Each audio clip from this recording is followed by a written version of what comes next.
सभी को जय भीम जय संविधान दोस्तों। आज हम भारत का संविधान का भाग 1 के अंदर आर्टिकल 3 को प्रैक्टिस करेंगे।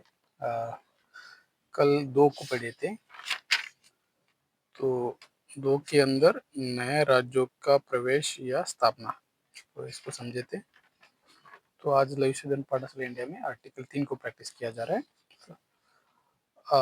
Formation of new state and alternation of the areas, boundaries, or names of existing state.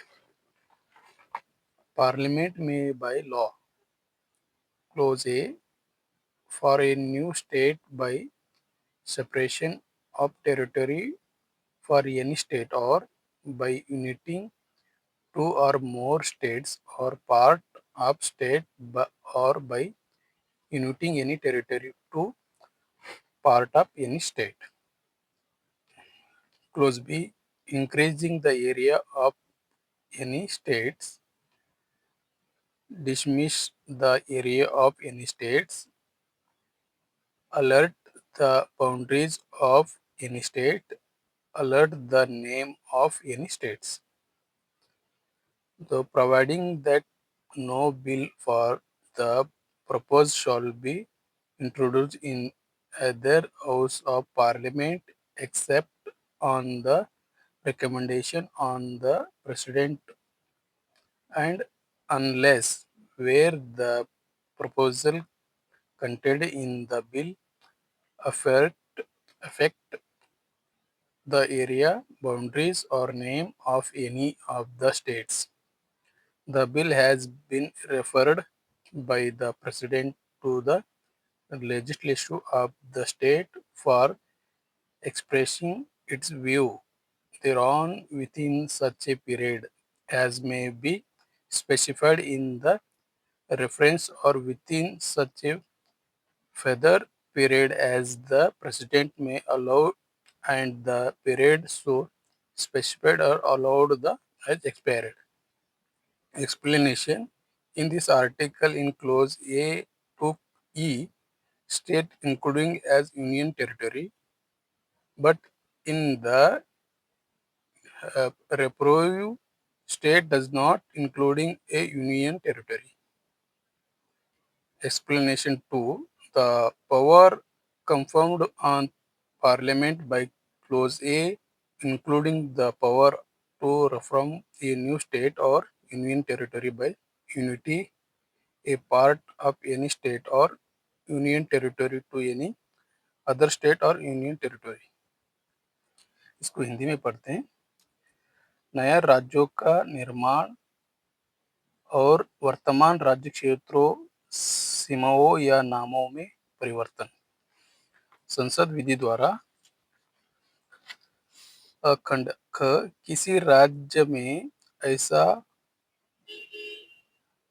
में से उसका राज्य क्षेत्र अलग करने अथवा दो या अधिक राज्यों को या राज्यों को विभागों को मिलाकर अथवा किसी राज्य क्षेत्र को किसी राज्य के भागों के साथ मिलाकर नया राज्य का निर्माण कर सकेगी। ये संसद विधि द्वारा ऐसा कर सकती है।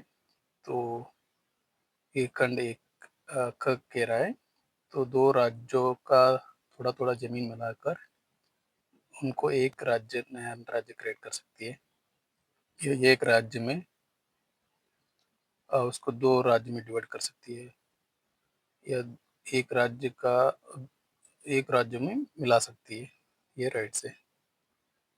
खंड क किसी राज्य का राज्य क्षेत्र बढ़ा सकती है।